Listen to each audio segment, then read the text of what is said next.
கிருஷ்ணருக்கு ரெண்டு விதமான பெயர்கள் இருக்குது. ஒன்று என்ன அப்படின்னா பரத்துவத்தை காட்டக்கூடிய பெயர்கள், இன்னொன்று அவருடைய சௌலபியத்தை காட்டக்கூடிய பெயர்கள். பிரைமரி அண்ட் செகண்டரி நேம் அப்படின்னு சொல்லலாம். இதை ஹரிதாஸ் டாக்கூர் தன்னுடைய ஹரிநாம சிந்தாமணி அப்படின்ற ஒரு கிரந்தத்தில் விளக்கிட்டுருக்கார். ஹரிதாஸ் டாக்கூர் நீங்கள்லாம் கேள்விப்பட்டிருப்பீங்க. இந்த கௌடிய சம்பிரதாயத்தில் நாமாச்சாரியர் அப்படின்னு சொல்லி புகழக்கூடியவர் ஹரிதாஸ் டாக்கூர்.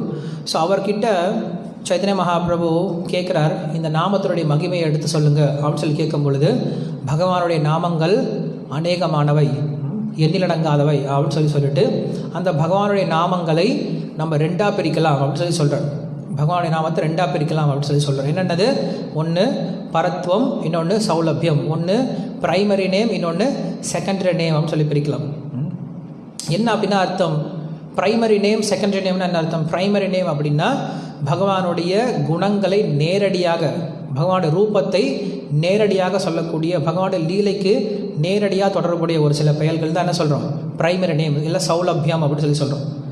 பரத்வம் அப்படிங்கிறது பகவானுடைய இரண்டாம் பட்ச பெயர்கள். அதாவது பகவான், பரமாத்மா, பிரம்மன், விஸ்வம், வஷட்காரா, பூதா, பூதகிருத் அப்படின்னு சொல்லிட்டு விஷ்ணு சஹஸ்ரநாமத்தில் பார்த்தீங்கன்னா நிறைய பெயர்கள் இருக்குது விஷ்ணுவுக்கு. ஸோ இதெல்லாமே பகவானுடைய சக்திகளை எடுத்து சொல்லக்கூடிய பெயர்களாக இருக்குது. ஸோ பகவானுடைய சக்திகளை சொல்லக்கூடிய பெயர்கள் இரண்டாம் பெயர்களாகவும் செகண்டரி நேமாகவும், பகவானுடைய குணங்களை, பகவானுடைய லீலைகளை எடுத்து சொல்லக்கூடிய பெயர்கள் முதல் தரமான பெயர்களாகவும் இருக்குது. ஸோ பகவானுக்கு எந்த இஷ்டம் அப்படின்னா, யார் ஒருத்தர் பகவானை அவருடைய லீலைகளை உபயோகப்படுத்தி பெயர்களை சொல்கிறாங்களோ அந்த பெயர்கள் தான் ரொம்ப இஷ்டமாக. ஸோ அதில் பகவானுக்கு ரொம்ப முக்கியமான பெயர், கிருஷ்ணருக்கு ரொம்ப முக்கியமான பெயர் அப்படின்னு சொல்லி பார்த்தோம் அப்படின்னா கோவிந்தா அப்படின்ற பெயர். இந்த பேர் எல்லாருக்கும் தெரியும். கிருஷ்ணோட ஒரு முக்கியமான பேர் என்னது? கோவிந்தா அப்படின்னு சொல்கிறோம். ஸோ கோவிந்தா அப்படின்னா என்னது? அந்த கோவிந்தா அப்படின்ற நாமம் கிருஷ்ணருக்கு எப்படி கிடைச்சது அப்படிங்கிற விஷயத்தை தான் நம்ம இன்றைக்கி பார்க்க போகிறோம். ஸோ நேற்றே நம்ம சொன்னோம், பக்தியானது எப்போ ஒருத்தனுக்கு அந்த அகங்காரம் அப்படிங்கிறது இருந்துச்சு அப்படின்னா, பொய் அகங்காரம் அப்படிங்கிறது இருந்துச்சுன்னா அவனுக்கு கிடைக்காது. இந்த பொய் அகங்காரத்தை விட்டுட்டு எப்போ ஒருத்தன் முழுமையாக சரணாகதி பண்ணுறானோ, முழுமையான அகங்காரத்தனுடைய உண்மையான அகங்காரத்தில் இருக்கானோ, இதுதான் ரூப கோஸ்வாமி தன்னுடைய பக்தி ரசாவர சிந்து அப்படின்ற புஸ்தகத்தை சொல்கிறார். என்ன சொல்கிறார் அப்படின்னா, சர்வ உபாதி விநிர்முக்தம் தத்பரத்வேன நிர்மலம் ரிஷிகேன ரிஷிகேஷம் சேவனம் பக்தி ருச்சதே அப்படின்னு சொல்கிறார். பக்திக்கான டெஃபினேஷன் சொல்லி கொடுக்குறார். எதுலேயுமே நம்ம முதல்ல டெஃபினேஷன் தெரிஞ்சுக்கிட்டு செய்ய ஆரம்பிக்கணும். எல்லா ஒரு விஷயத்துக்கும் கண்டிப்பாக ஒரு டெஃபினேஷன் இருக்கும், கண்டிப்பாக ஒரு ப்ரொசீஜர் இருக்கும், கண்டிப்பாக ஒரு ரூல்ஸ் இருக்கும். இப்படி தான் பண்ணணும் அப்படின்னு இருக்கும். எந்த ஒரு பொருளாக இருந்தாலும் நீங்கள் எந்த ஒரு காரியம் செஞ்சாலும் அதுக்கு என்ன கண்டிப்பாக என்ன இருக்கணும்? ஒரு ப்ரொசீஜர் இருக்கும். இப்படி தான் பண்ணணும் அப்படின்ட்டு ஒரு நியமம் இருக்கணும். எப்படி வேணால் பண்ணலாம் அப்படின்னு சொல்லிட்டு நம்ம இருக்க முடியாது. இப்போ நம்ம வீட்டில் தோசை சுட்டு சாப்பிடணும் அப்படிலாம் என்ன இருக்குது? அதுக்கு ஒரு கண்டிப்பாக ஒரு நியமம் இருக்குது. எப்படி அந்த மாவு அரைக்கணும், எந்த மாதிரி பாகுபாட்டில் அரைக்கணும், அதை அரைச்ச பின்னாடி அதை எப்படி புளிக்க வைக்கணும், அதுக்கப்புறம் எப்படி ஊற்றி சாப்பிடணும் அப்படின்ற அதுக்கு ஒரு நியமம் இருக்குது. எப்படி வேணால் அதை செஞ்சிட முடியாது. எப்படி வேணால் செஞ்சால் நம்மளுக்கு தோசை கிடைக்க போகிறது கிடையாது. அதுக்குன்னு ஒரு என்ன இருக்குது? ஒரு வழிமுறை இருக்குது, ஒரு ப்ரொசீஜர் இருக்குது, ஒரு நியமம் இருக்குது. அதன் பிரகாரம் செஞ்சோம் அப்படின்னா நம்மளுக்கு அதனால் பலன் கிடைக்கும்.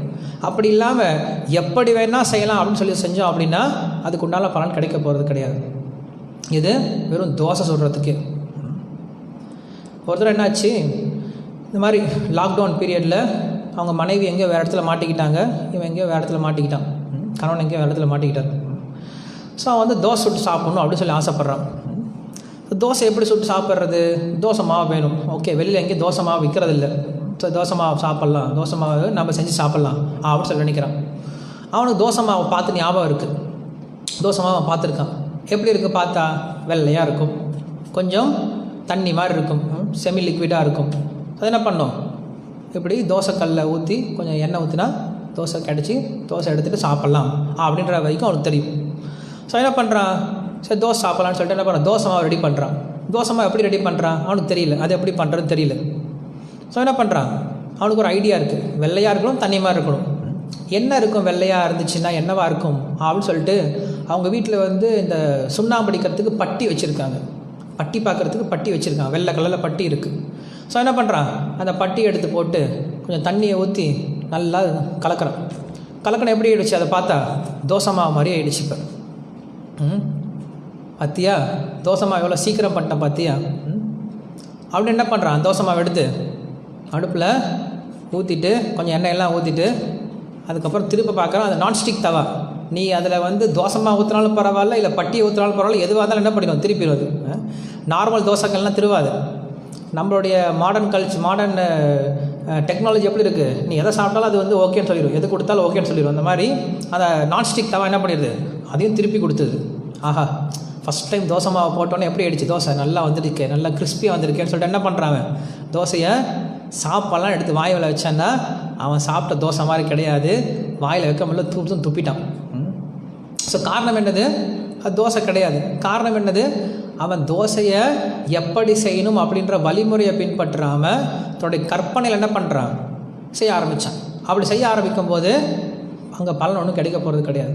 ஆனால் பார்த்தோம் அப்படின்னா அந்த மாவு எப்படி இருக்குது, தோசை மாவு மாதிரியே இருக்குது, வெள்ளையாக இருக்குது, பாதி லிக்விடாக இருக்குது, ஊற்றுனா தோசை வந்துச்சு, பார்க்குறதுக்கு தோசை மாதிரியே இருக்குது. ஆனால் சாப்பிட்டோன்னா பலன் கிடைக்க போகிறது கிடையாது. காரணம் என்னது, ப்ரொசீஜரை விட்டுட்டான், வழிமுறையை விட்டுட்டு அவன் பாட்டுக்கு என்ன பண்ணுறான், தான் தோன்றித்தனமாக பண்ண ஆரம்பித்தான். ரிசல்ட் கிடைக்க போகிறது கிடையாது. ஸோ அப்படி ஒரு சின்ன தோசையை நீங்கள் அனுபவிக்கணும் அப்படின்னாவே என்ன வேணும், நம்மளுக்கு ஒரு வழிமுறை வேணும், ஒரு விதிமுறை வேணும், இப்படித்தான் செய்யணும் அப்படின்ற ஒரு பாகுபாடு வேணும், ஒரு ஞானம் வேணும் ஒரு சின்ன தோசை சாப்பிட்றதுக்கு. ஆனால் கடவுளை வழிபடுறதுக்கு மட்டும் என்ன கிடையாது, யாருக்குமே எந்த ஒரு நியதியும் கிடையாது. எப்படி வேணால் கடவுளை வழிபடலாம். பக்தி என்னடா அப்படின்னு சொன்னால் இங்கே இருக்கக்கூடிய ஒவ்வொருத்தரும் ஒவ்வொரு டிஃபனேஷன் சொல்லுவாங்க. இதுதான் பக்தி நான் நினைக்கிறேன், இல்லை நான் இதுதான் பக்தி நினைக்கிறேன் அப்படின்னு சொல்லிட்டு என்ன பண்ணுவாங்க, ஒவ்வொருத்தரும் என்ன பண்ணுவாங்க, ஒவ்வொரு டெஃபினேஷன் சொல்லிகிட்டு இருப்பாங்க. ஸோ அப்படி நம்ம தான் தோன்றித்தனமாக பக்தி பண்ண ஆரம்பித்தோம் அப்படின்னா அதனால் ஒரு ருச்சியும் கிடைக்க போகிறது கிடையாது. ஸோ மக்கள் என்ன பண்ணுறாங்க, அதனால தான் இந்த கோயிலுக்கு போகிறாங்க, அந்த கோயிலுக்கு போகிறாங்க, இங்கே போகிறாங்க, அங்கே போகிறாங்க, எங்கே போனாலும் கோயிலுக்கு போனால் திருப்தி கிடைக்க மாட்டேங்குது. கோயிலுக்கு போனால் அந்த கிருஷ்ணருக்கு நிறைய விதமான பெயர்கள் இருக்கும் அப்படின்ட்டு நான் ஃபஸ்ட்டு அப்படி தான் ஆரம்பித்தேன். கிருஷ்ணருக்கு அநேகமான பெயர்கள் இருக்குது.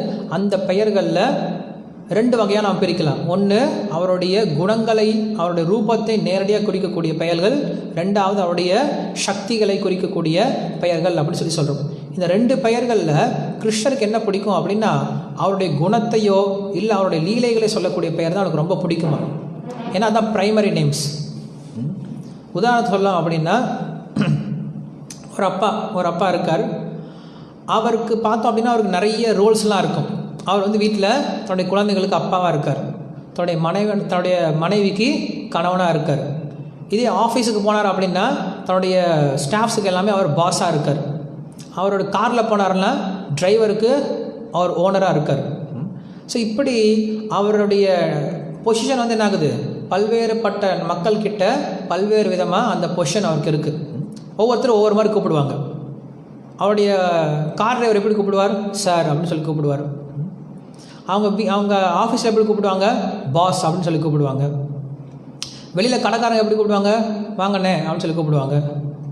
அவங்க வீட்டில் அவங்க பசங்க எப்படி கூப்பிடுவாங்க, அப்பான்னு சொல்லி கூப்பிடுவாங்க. இல்லைன்னா அப்பாவுக்கு ஏதாவது செல்ல பேர் வச்சுருப்பாங்க, அந்த பேர் சொல்லி வச்சு கூப்பிடுவாங்க. அதே போல் தன்னுடைய மனைவி எப்படி கூப்பிடுவாங்க, அது தெரில, மனைவி எப்படி நீ கூப்பிட்றாங்க அப்படின்ட்டு. ஸோ பேர் சொல்லி கூப்பிடக்கூடாது. பட் இருந்தாலும் என்ன பண்ணுவாங்க, அவங்களுக்குன்னு ஏதாவது ஸ்பெஷலாக பேர் வச்சுருப்பாங்க, ஒரு பெட் நேம் மாதிரி வச்சுருப்பாங்க. ஸோ அந்த கணவனுக்கு எது பிடிக்கும் அப்படின்னா, அந்த நபருக்கு எது பிடிக்கும் அப்படின்னா சார் அப்படின்னு சொல்கிறத காட்டிலும் தன்னுடைய மனைவி தன்னை அன்போடு கூப்பிட்றாங்க இல்லையா, அந்த பெயர் தான் அவங்களுக்கு ரொம்ப பிடிச்ச பெயராக இருக்கும். ஏன்னா அதுதான் என்ன இருக்குது, டேரெக்டாக அவரோட கனெக்ட் பண்ணக்கூடிய பெயர். ஸோ அதே போல் கிருஷ்ணருக்கும் பல்வேறு விதமான நாமங்கள் இருந்தாலும் அவருடைய பக்தர்கள் அவங்களை எப்படி கூப்பிட்றாங்களோ இல்லை அவருடைய குணங்களை சொல்லக்கூடிய அவருடைய ரூபங்களை வர்ணிக்கக்கூடிய பெயர்கள் தான் கிருஷ்ணருக்கு ரொம்ப இஷ்டமான பெயர். அதில் ஒரு முக்கியமான பெயர் என்னது, இந்த கோவிந்தா அப்படின்ற பெயர், இல்லைன்னா கிரிதாரி அப்படின்ற ஒரு பெயர். கிருஷ்ணருக்கு இங்கே 2 பேர் கிடைக்குது, கிரிதாரி அப்படின்ற பெயர் கிடைக்குது, கோவிந்தா அப்படின்ற பெயர் கிடைக்குது இந்த கோவர்தன் டேயில். ஸோ என்ன நடக்குது அப்படின்னு சொல்லி பார்க்கலாம். ஸோ கிருஷ்ணர் என்ன பண்ணுறார், மாடெல்லாம் மேய்ச்சிட்டு சாயந்தரம் வீட்டுக்கு வரார். வீட்டுக்கு வந்தோன்னா அந்த ஊரில் பிருந்தாவனத்தில் எல்லாம் ஜேன்ட்டு எல்லோரும் என்ன பண்ணிகிட்டு இருக்காங்க, ஏதோ ஒன்று அரேஞ்ச் பண்ணிகிட்டு இருக்காங்க. அரேஞ்ச்மெண்ட்ஸில் எல்லாம் நடந்து அங்கங்கே ஏதோ ஏற்பாடுகள்லாம் பண்ணிகிட்ருக்காங்க. ஸோ கிருஷ்ணர் பார்க்குறாரு, தன்னுடைய தந்தையான நந்த மகாராஜ்கிட்ட கேட்குறாரு, அப்பா என்ன பண்ணிகிட்டு இருக்கீங்க அப்படின்னு கேட்குறாரு. உனக்கு தெரியாதா, நம்ம என்ன பண்ணுறோம், இந்திரனுக்கு பூஜை பண்ணுறோம்ப்பா, இந்திர பூஜை பண்ணுறோம், வருஷம் வருஷம் நம்ம பண்ணக்கூடிய இந்திர பூஜை இப்போ நம்ம பண்ண போகிறோம் அப்படின்னு சொல்லி சொல்கிறோம். உடனே கிருஷ்ணர் கேட்குறாரு, இந்திரனுக்கா, இந்திரனுக்கு ஏப்பா பூஜை பண்ணும் அப்படின்னு சொல்லி கேட்குறாரு. அது இல்லைப்பா, இந்திரன் தான் வந்து மலைக்கு அதிபதி. ஸோ அதனால் என்ன பண்ண, நம்ம அந்த இந்திரனுக்கு பூஜை பண்ணுறதுனால நம்மளுக்கு மழை கிடைக்கும். ஸோ மழை கிடைச்சாதான் நம்மளுக்கு என்ன பண்ண முடியும், நல்லா புல்லெல்லாம் வளர ஆரம்பிக்கும். எப்போ புல்லெல்லாம் நல்லா வருதோ அப்போ தான் என்ன பண்ணும், அதான் பசுமாடு சாப்பிட்டு நம்மளுக்கு நிறையா பால் கொடுக்கும். நம்ம எல்லோரும் பாலை விற்று பிழைப்பை நடத்தக்கூடியவராக இருக்கிறதுனால நம்மளுக்கு மழை முக்கியம். ஸோ மழை யார் கொடுக்கறது, இந்திரன் கொடுக்குறாரு. அதனால் என்ன பண்ண, நம்ம இந்திரனுக்கு யஜ்யம் பண்ணுறப்பா அப்படின்னு சொல்லி சொல்கிறோம். நந்த மகாராஜ் சொல்கிறது கரெக்டு தான். ஏன்னா கிருஷ்ணர் பகவத்கீதை சொல்கிறார், தேவான் பாவயதா தேன தே தேவா பாவயந்துவா பரஸ்பரம் பாவயந்தா ஸ்ரேய பரம் அவாப்சச அப்படின்னு சொல்லி சொல்கிறார். இஷ்டான் போகான் ஹிவோ தேவா தாஸ்யந்தே யஜ்ய பாவிதாக தைர்தத்தான பிரதாயைபியோ யோ புங்தே ஸ்தேன ஏவசா யஜ்யசிஷ்டாசின சந்தோ முச்சந்தே சர்வகில்பிஷைஹி புஞ்சதே தே தஹம் பாபா ஏ பச்சந்தே ஆத்மகாரணாத் அன்னாத் பவந்தி பூதானி பர்ஜன்யாத் அன்னசம்பவः யஜ்யாத் பவதி பர்ஜன்யோ யஜ்ய கர்ம சமுத்பவः அப்படின்ட்டு கிருஷ்ணர் பகவத்கீதை தொடர்ந்து சொல்லிட்டு போயிட்டுருக்கார். ஸோ இந்த உலகத்தில் ஒருத்தர் வாழணும் அப்படின்னா அதுக்கு அடிப்படை என்ன அப்படின்னு சொல்லி சொல்கிறார். இந்த உலகத்தில் வாழ்கிறதுக்கு அடிப்படை என்னது, நம்மளுக்கு எது நம்மளுக்கு வேணும் அடிப்படையாக வாழ்கிறதுக்கு அப்படின்னா அன்னாத் பவந்தி பூதானி அப்படின்னு சொல்லி சொல்கிறோம். இந்த உலகத்தில் நம்ம வாழ்கிறதுக்கு மிக முக்கியமான விஷயம் என்னது, சாப்பாடு இல்லையா. லாக்டவுன் ஆகிடுச்சு அப்படின்னா உடனே மக்கள் எல்லாம் ஓடினாங்க. எங்கே ஓடினாங்க, ட்ரெஸ் கடைக்கு ஓடலை, இல்லை வந்து நகை கடைக்கு ஓடலை, எல்லோரும் எங்கே ஓடினாங்க, சாப்பாடை சேவ் பண்ணுறது தான் ஓடுறாங்க. கவர்மெண்ட்டே அதுதான் வந்து விதிவிலக்கு கொடுத்துருக்கு. சாப்பாடுக்கு மட்டும் ஒன்றும் பிரச்சனை இல்லை, அதை என்ன வேணால் பண்ணிக்கலாம் அப்படின்னு சொல்லிட்டு. ஸோ அப்படி கிருஷ்ணர் அதான் சொல்கிறார், இந்த உலகத்தில் ரொம்ப முக்கியமான ஒரு விஷயம், இந்த உலகத்தில் மனிதன் வாழணும் அப்படின்னா அது முக்கியமான தேவை என்னது, அன்னாத் பவந்தி பூதானி. அன்னத்தினால தான் உலகமே தாங்கப்பட்டிருக்கு. அந்த அன்னம் எப்படி கிடைக்குது, அன்னாத் பவந்தி பூதானி பர்ஜன்யாத் அன்ன சம்பவா. பர்ஜன்யாத் அப்படின்னா மலை, மலையினால தான் என்ன கிடைக்குது, நம்மளுக்கு உணவு, விவசாயம் அப்படிங்கிறது கிடைக்குது. அந்த விவசாயம் நடக்கிறதுனால என்ன ஆகுதா, நமக்கு மழை கிடைக்குது அப்படின்னு சொல்லி சொல்கிறாங்க. ஸோ அந்த மழை எப்படி கிடைக்கும், அன்னாத் பவந்தி பூதானி பர்ஜன்யாத் அன்ன சம்பவா யஜ்யாத் பவதி பர்ஜன்யா யஜ்ய கர்ம சமுத்பவா. அந்த மழையானது எப்படி கிடைக்குமா அப்படின்னா யஜ்யம் பண்ணுறதுனால மழை கிடைக்குமா, யாகம் பண்ணுறதுனால மழை கிடைக்குமா. அந்த யாகம் எங்கேருந்து கொடுக்கப்பட்டிருக்கு, வேதத்திலிருந்து கொடுக்கப்பட்டிருக்கு. வேதம் நம்மளுக்கு இப்படிப்பட்ட யாகங்கள் பண்ணும், இப்படிப்பட்ட யஜ்யம் பண்ணும் அப்படின்னு சொல்லி நம்ம சொல்லி கொடுத்துருக்கு. அந்த யஜ்யத்தை பண்ணும்போது ஒருத்தனுக்கு மழை கிடைக்குது. அந்த மழை கிடைக்கும் போது ஒருத்தன் என்ன பண்ணுறான், விவசாயம் பண்ணுறான். அந்த விவசாயத்துலேருந்து உணவு எடுத்து அவன் சாப்பிட்றான். அதனால் அவன் என்ன பண்ண முடியுது, உயிர் வாழ முடியுது. யஜ்ய சிஷ்டாசின சந்தோ முச்சந்தே சர்வகில்பிஷைஹி புஞ்சதே தே துவகம் பாபா ஏ பச்சந்தே ஆத்ம காரணாத். அப்படி தேவர்கள் கொடுக்கக்கூடிய அந்த உணவை இவன் என்ன பண்ணுறான், வாங்கிக்கிட்டு தேவர்களுக்கு திருப்பி எதுவும் கொடுக்காம, பகவானுக்கு எதுவும் கொடுக்காம இவனே சமைச்சு சாப்பிட்றான் இல்லையா. அவன் என்ன பண்ணுறான், யஹ பச்சந்தி ஆத்ம காரண தே புஞ்சதே தஹம் பாப்பாஹா அப்படின்னு சொல்லி சொல்கிறார். தன்னுடைய நாவு ருசிக்காக யாரெல்லாம் சாப்பிட்றாங்களோ அவன் என்ன சாப்பிட்றானா, இட்லி தோசை சாப்பிடல, சாதம் சாம்பார் சாப்பிடல, சப்பாத்தி தால்லாம் சாப்பிடலாம். அவன் சாப்பிட்றது எல்லாமே வெறும் பாவம் தானே. இன்னைக்கு காலைல என்ன பிரேக்ஃபாஸ்ட் அப்படின்னா பாவ ரைஸ், பாவம் சாம்பார், பாவம் சப்ஜி, பாவம் ரசம், பாவம் மோர். நம்ம வாழ்க்கையில் ஆல்ரெடி கஷ்டப்பட்டுருக்கோம் செஞ்ச பாவத்துக்கு இல்லையா. செஞ்ச பாவத்துக்கு எவ்வளோ கஷ்டப்பட போகிறோன்னு தெரியல. அது பாட்டு வந்துகிட்டே இருக்குது. ஒவ்வொரு மூட்டையில் திறந்து விட்ட மாதிரி ஒவ்வொன்றா வந்துட்டுருக்கு. ஒரு பிரச்சனை போனால் இன்னொரு பிரச்சனை, ஒரு கஷ்டம் போனால் இன்னொரு கஷ்டம், அது பாட்டு லைனாக வந்துட்டுருக்கு. ஒரு மூட்டைன்னு அவுக்கவே இல்லை நம்ம வாழ்க்கையில். இன்னும் எத்தனை மூட்டை இருக்கோ தெரியல நம்ம வாழ்க்கையில். ஆனால் என்ன பண்ணுறோம், அதுக்கும் மேலே நம்ம என்ன பண்ணுறோம், புதுசு புதுசாக கர்மத்தை ஏற்றுக்கிறோம். புதுசு புதுசாக பாவம் செஞ்சு புதுசு புதுசாக நம்ம என்ன பண்ணுறோம், மூட்டை ஏற்றிட்டு போயிட்டே இருக்கோம். அதனால் சொல்கிறார், உங்களுடைய பாவத்தை தொலைக்க வேண்டும் என்னாலும் உங்களுக்கு புதுசாக பாவம் வரக்கூடாது, பழைய பாவம் தொலைக்கணும் அப்படின்னு என்ன பண்ணுறார், என்ன சொல்கிறார் அவர், நீங்கள் என்ன பண்ணுங்கள், தினமும் நீங்கள் சமைக்கக்கூடிய உணவை பகவானுக்கு அர்ப்பணம் பண்ணிவிட்டு அதை பிரசாதமாக சாப்பிட்டீங்க அப்படின்னா நீங்கள் சாப்பிடக்கூடிய உணவு இருக்கு இல்லையா, அது என்ன பண்ணுமா, உங்களை தூய்மைப்படுத்த ஆரம்பிக்குமா. எவ்வளவு ஈஸியான வழிமுறை. நீங்கள் ஜோசியங்காரங்கிட்ட போனீங்க அப்படின்னா, சாமி ரொம்ப கஷ்டப்படுறேன், ஏதாவது பரிகாரம் சொல்லுங்களேன். நீ என்ன பண்ணு, இங்கேருந்து காசிக்கு போயிட்டு அங்கேருந்து ஒரு பிடி மண் எடுத்துக்கிட்டு அப்புறம் அங்கேருந்து நேராக ஜெகநாதபுரிக்கு போயிட்டு அங்கேருந்து ஒரு சங்கு வாங்கிட்டு அப்புறம் நேராக அங்கேருந்து வந்து ராமேஸ்வரம் வந்து அங்கே ஒரு இது சாங்கியம் கழிச்சிட்டு அங்கேருந்து நேராக நீ வந்து எங்கே சொல்கிறது பத்ரிகாசிரமம் போயிட்டு அங்கே ஒரு நமஸ்காரம் போட்டு வந்துட்டேன்னா அவனுடைய பாவெல்லாம் போயிடும் அப்படின்னு சொன்னாங்கன்னா அவனுக்கு ஒரு 5000 ஃபீஸ் கொடுத்துட்டு பெரிய ஜோசியக்காரர். ஏன்னா இவ்வளோ கஷ்டமாக சொல்லியிருக்காரு இல்லையா, எந்த அளவுக்கு கஷ்டமாக சொல்லி கொடுக்குறோம் அந்தளவுக்கு பெரிய ஜோசியக்காரர். பிரச்சனை தீருதோ இல்லையோ ரொம்ப பெரிய மருந்தாக சொல்லிட்டார் இல்லையா, அதனால் பெரிய ஜோசியக்காரர். நம்ம படக்கூடிய கஷ்டத்துக்கு காரணம் என்னது, நம்ம செஞ்ச கர்ம வினைகள் தான், பாவம் தான். அது எப்படி தீர்க்கிறது? கிருஷ்ணர் இங்கே ரொம்ப எளிமையான வழி சொல்லி கொடுக்குறாரு. என்ன சொல்கிறாரு? தினமும் நல்லா சாப்பிடுங்கன்னு சொல்கிறார். இதை விட ரொம்ப எளிமையாக சொல்லி கொடுக்க முடியும்? உங்கள் பிரச்சனை தீர்க்கறதுக்கு என்ன பண்ணுமா, நம்மளுக்கு பிடிச்ச வேலை தான் பண்ண சொல்கிறார். என்ன சொல்கிறார்? நல்லா சாப்பிடுங்கன்றார். சாப்பிட்றத விட ஏதாவது கஷ்டமான வேலை இருக்கா? ரொம்ப ஈஸியான வேலை இருக்கா? அதாவது எதுவுமே கிடையாது. சாப்பிட்றத மாதிரி ஒரு ஈஸியான வேலை எதுவுமே கிடையாது. எந்த லாக்டவுன் வந்தாலும் ஃபஸ்ட்டு நம்மளுக்கு என்ன தேவை? சாப்பிட தான் தேவை. ஸோ என்ன சொல்கிறார்? நீங்கள் சாப்பிடக்கூடியதை பிரசாதமாக வச்சுட்டு அந்த பிரசாதத்தை சாப்பிட்டீங்க அப்படின்னா அந்த பிரசாதம் என்ன பண்ணுதா, உங்களுடைய வாழ்க்கையில் இருக்கக்கூடிய பாவத்தை எடுத்துகிட்டு மறுபடியும் புது பாவம் உங்களுக்கு வந்து சேராமல் என்ன பண்ணுதா, அந்த பிரசாதம் உங்களை காக்குதான். ஸோ இது என்ன கஷ்டம்? இதுதான் பக்தியில் சொல்லி கொடுக்குறாங்க. பக்தியில் என்ன சொல்லி கொடுக்குறாங்க? நீங்கள் செய்யக்கூடிய காரியத்தையே ரொம்ப எளிமையாக பண்ணுங்க அப்படின்னு சொல்லி சொல்கிறாங்க. நீங்கள் செய்யக்கூடிய காரியத்தையே கிருஷ்ணருக்காக பண்ணுங்க அப்படின்னு சொல்லி சொல்கிறாங்க. அதுதான் பக்தி. பக்தி அப்படிங்கிற நம்ம தனியாக ஒரு காரியம் பண்ண போகிறது கிடையாது. பக்தி அப்படிங்கிறது நம்ம செய்யக்கூடிய தினசரி செயல்களையே கிருஷ்ணருக்காக செய்கிறது தான் பக்தி அப்படின்னு சொல்லி சொல்கிறோம். ஸோ அதுதான் இந்த ஸ்லோகத்தை சொல்கிறார். யக்ஞசிஸ்தாசின சந்தோ முச்சந்தே சர்வ கில்பிஷை புஞ்சதே தே துவகம் பாப்பா ஏ பச்சந்தி ஆத்ம காரணாத். ஸோ யார் ஒருத்தர் அப்படி தனக்காக செயலியோ ஸ்தே புந்தே தேன ஏவசா இஷ்டான் போகான் ஹியோ தேவா தாஸ்யந்தே யக்ய பாவிதாக தைர்தத்தான பிரதாயிபியோ யோ புங்கே ஸ்தேன ஏவசா. ஸ்தேனா அப்படின்னு சொல்லி சொல்கிறார். ஸ்தேனா அப்படின்னா திருடன் அப்படின்னு சொல்லி சொல்கிறார். யார்? இஷ்டான் போகான், அவன் இஷ்டத்துக்கு, அவன் நாக்கு ருசிக்காக இஷ்டத்துக்கு சமைச்சு சாப்பிட்றான் இருக்கு இல்லையா, அந்த மாதிரி ஆளுங்க. இஷ்டான் போகான் ஹிவோ தேவா தாஸ்யந்தே யக்ய பாவிதாக.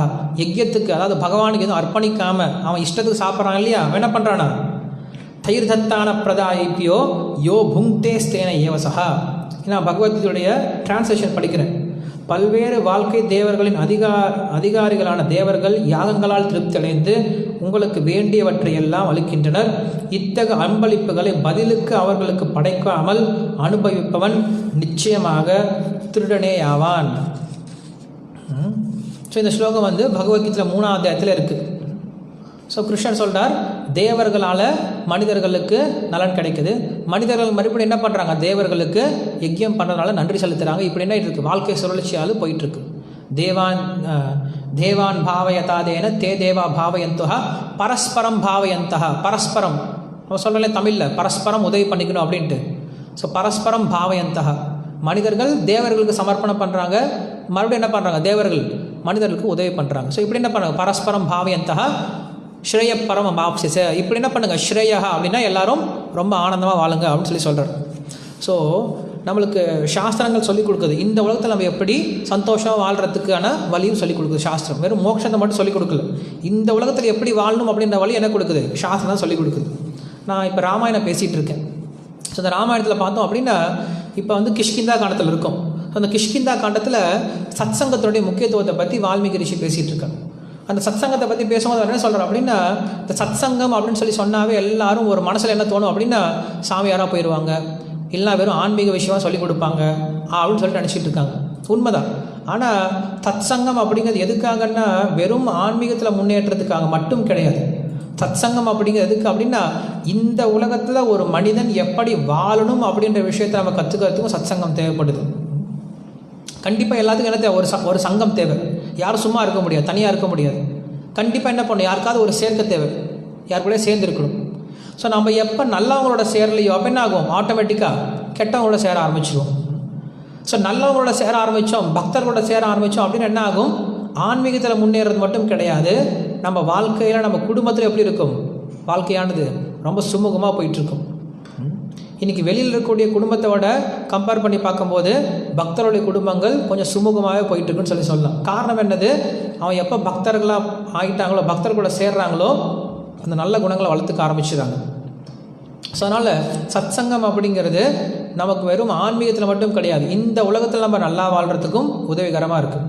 ஸோ அதான் இங்கே சொல்கிறார், தே தேவா பரஸ்பரம் பாவயந்தகா, ஒருத்தருக்கு ஒருத்தர் உதவி பண்ணிக்கிட்டு என்ன பண்ணுறாங்க, இந்த உலகத்தில் வாழ்ந்துட்டுருக்காங்க அப்படின்னு சொல்கிறார். ஸோ அதனால் இந்த ஆன்மீக விஷயம் அப்படிங்கிறது வெறுமனே எங்கேயோ அங்கே போயிட்டு தான் நம்மளுக்கு நல்லது பண்ணும் கிடையாது, இந்த உலகத்தில் நமக்கு நல்லது பண்ணுறதுக்கும் ஆன்மீக விஷயங்கள் தேவைப்படுது. ஸோ இதை அங்கே கிருஷ்ணருக்கு தன்னுடைய தந்தையான நந்த மகாராஜ் சொல்கிறார், இந்த மாதிரி யஜ்யம் பண்ணாதான் இப்போ மழை பெய்யும். ஸோ அதை யஜ்யத்துக்கான அதிபதியாக இருக்கக்கூடிய இந்திரனுக்கு நம்ம பூஜை பண்ணும்பா அப்படின்னு சொல்கிறார். ஸோ கிருஷ்ணர் அந்த இடத்துல பார்த்தீங்க அப்படின்னா ஒரு நாஸ்திகன் எப்படி பேசுவானோ அந்த மாதிரி பேச ஆரம்பிக்கிறார்.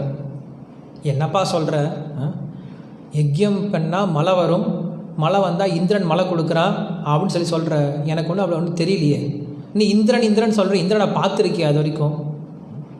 பார்க்காத இந்திரனுக்கு என்ன பூஜை பண்ணுற நீ? அவர் கிருஷ்ணர் சொன்னதெல்லாம் நம்ம கேட்டோம் அப்படின்னா கொஞ்ச நேரம் கேட்டோன்னா நம்மளே ஆமாம் கிருஷ்ணர் சொல்ல உண்மையாக இருக்க போல இருக்கே, சாமி இல்லை போல இருக்கே, கடவுள் இல்லை போல இருக்கேன்னு நம்மளே முடிவுக்கு வந்துடும். ஏன்னா கிருஷ்ணர் அப்படிலாம் பேசுகிறார். கிருஷ்ணனால் எப்படியும் பேச முடியும், கிருஷ்ணனால் நல்லதையும் பேச முடியும். அவர் நாஸ்திகனாக மாறிட்டார்னா அவரை மாதிரி நாஸ்திகத்துவம் பேசுறதுக்கு வேறு ஆள் கிடையாது. இருக்கிறதுலே அவர் இன்னும் பெட்டராக பேசுவார் நம்மளுடைய நாஸ்திகளை விட. லோ சவுண்ட் கரெக்டாக தான் இருக்கா?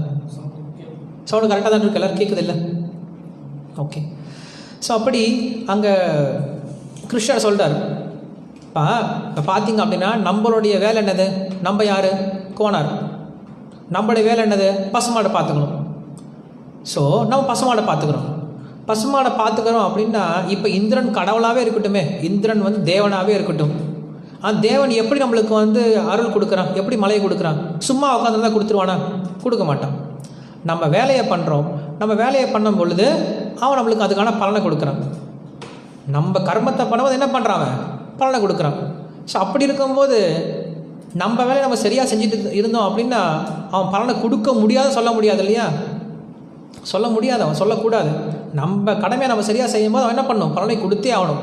அதனால் நம்ம கடமையை நம்ம சரியாக செஞ்சுட்டு போயிட்டே இருக்கோம். நம்ம இந்திரனுக்கு வழிபட தேவையில்லை. அங்கே என்ன சொல்ல வர்றார் அப்படின்னா, கிருஷ்ணருக்கு ஒரு ஒரு ஒரு எண்ணம் இருக்குது, அவருக்கு எப்பயுமே இந்த ஒரு பழக்கம் இருக்குது. என்ன பழக்கம் அப்படின்னா, கிருஷ்ணர் வந்துட்டார் அப்படின்னா மற்றவங்க யாரையும் வழிபடக்கூடாது. கிருஷ்ணர் இருக்கும்போது கிருஷ்ணரை மட்டும்தான் வழிபடணும். இது சின்ன குழந்தை நிறைய பேருக்கு தெரியும். ஒரு சில குழந்தைங்க என்ன பண்ணும் அப்படின்னா, அந்த குழந்தை வந்துருச்சுன்னா அம்மா யாரையும் தொடக்கூடாது, தொட்டான்னா அந்த அம்மாவுக்கு பிடிக்காது, அந்த குழந்தைக்கு பிடிக்காது, என்னை மட்டும்தான் தொடணும் அப்படின்னு சொல்லும். ஸோ இதெல்லாம் கிருஷ்ணர்கிட்டேருந்து வரதான். ஸோ கிருஷ்ணர் என்ன சொல்கிறாரு, நான் இருக்கும்போது இவங்க ஏன் இப்போ இந்திரனை வழிபடணும்? கிருஷ்ணன் நினைக்கிறார், இந்திரன் யார், அவன் சொண்டக்கா பையன், இந்திரன்லாம் ஒன்றுமே கிடையாது. இதுக்கு முன்னாடி பார்த்தோம் இல்லையா, பிரம்ம விமோகன் இல்லை பார்த்தோம் இல்லை, பிரம்மா திருடிட்டு போகிறான் இல்லையா? பிரம்மா திருடிட்டு போகும்போது ஒரு கட்டத்தில் நம்ம துவாரக்கையில் இன்னொரு வெளியில் பார்ப்போம். ஸோ பிரம்மா நிற்பார், கிருஷ்ணரை பார்க்க வருவார். ஸோ பிரம்மா சொல்லுவார், நான் பிரம்மா வந்திருக்கேன் அப்படின்னு சொல்லிட்டு அந்த காவலாளிகிட்ட சொல்லுவார். சொல்லும் போது அந்த காவலாளிங்க சொல்லுவாங்க கிருஷ்ணர்கிட்ட, பிரம்மா வந்திருக்காரா, உங்களை பார்க்க வந்திருக்காரு அப்படின்னு சொல்லும்போது கிருஷ்ணர் கேட்பார், எந்த பிரம்மான்னு கேளு அப்படின்ட்டு. மறுபடியும் அவங்க கேட்பாங்க, எந்த பிரம்மான்னு கேட்குறாரு. என்னது எந்த பிரம்மாவா, இருக்கிற ஒரு பிரம்மா தான் இந்த உலகத்தில், எந்த பிரம்மான்னு கேட்குறாரு, நான் தான் 4 முகம் பிரம்மா வந்திருக்கேன் சொல்லு அப்படின்னு சொல்கிறேன். அப்படியா, வர சொல்லு அப்படின்னு சொல்லிட்டு கிருஷ்ணர் கூப்பிட்றாரு. வந்த பின்னாடி ஏதோ பேசிகிட்டு இருக்காங்க. அப்போ பிரம்மா கேட்குறாரு, கிருஷ்ணான்னு ஏதோ கேட்டு எந்த பிரம்மா வந்திருக்கேன், 4 முக பிரம்மாவா, எந்த பிரம்மா வந்திருக்கேன்னு சொல்லி கேட்டு எனக்கு ஒன்றும் புரியலையே, வேறு பிரம்மா கூட இருக்காங்களா அப்படின்னு சொல்லி கேட்குறாரு. இவனுக்கு தெரியாதா அப்படின்னு சொல்லிட்டு என்ன பண்ணுறாரு, கிருஷ்ணர் எல்லா பிரம்மாவும் வர சொல்கிறார். வர சொன்னார்னா 8 தலை பிரம்மா, 16 தலை பிரம்மா, 32, 64, 108 ஆயிரக்கணக்கான தலையுடைய பிரம்மாக்கள் ஒவ்வொருத்தரும் என்ன பண்ணுறாங்களா, நடந்து வந்துட்டு இருக்காங்களா கிருஷ்ணரை பார்க்குறதுக்கு. ஸோ இந்த பிரம்மா தான் இருக்குது ரொம்ப சின்ன பிரம்மா, ரொம்ப சின்ன குட்டியாக பண்ணி போயிட்டார் அந்த பிரம்மாவோட கம்பேர் பண்ணும்போது. அப்போ தான் அவர் புரியுது, அவர் நம்ம ஒன்றுமே கிடையாது அப்படிங்கிறது. ஸோ இந்த பிரம்மாவோடைய நிலைமை அப்படி இருந்துச்சுன்னா இந்திரன் என்ன எம்மாத்திரம், இந்திரன் ஒன்றுமே கிடையாது. ஸோ கிருஷ்ணா தான் நினைக்கிறாரு, நான் இங்கே இருக்கும் பொழுது என்னுடைய அப்பா என்னுடைய அம்மா போய் அந்த இந்திரன் ஒரு அற்பமான ஒரு சுண்டக்கா பையன் இந்திரனை போய் ஏன் வழி பண்ணவங்க அப்படிங்கிற ஃபஸ்ட்டு கேள்வி.